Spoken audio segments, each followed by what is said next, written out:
Pobiramo še zadnji fižol, tukaj je še en strok. Seveda pa pri čiščenju grede s fižolom nikoli ne odstranjujemo celih rastlin s korenino. Korenino pustimo v zemlji, kajti to je zelo pomembno. Nadzemni del seveda odstranimo z vrta, potem pa pravzaprav začnemo že s pripravo grede.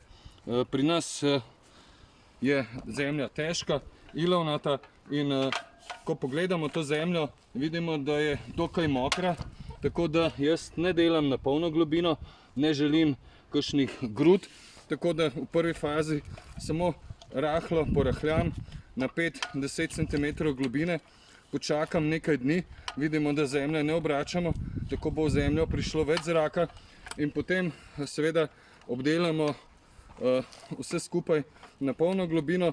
Nazadnje pa seveda prilagodimo vremenu. Tukaj je bil dež kar nekaj časa in zdaj enostavno čakamo, da bo zemlja idealno suha. Kot vidimo, pa imamo tukaj tudi slak in slak lahko kar previdno izpulimo, čim bolj ga matramo. Mi z ruskimi vilami obdelujemo tla večkrat na leto in na ta način se znebimo, da se slak pretirano razmnožuje, da ne pleza po rastlinah, in če ga dovolj zmatramo, imamo potem v malo močnejši zimi kar veliko možnosti, da slak tudi propade.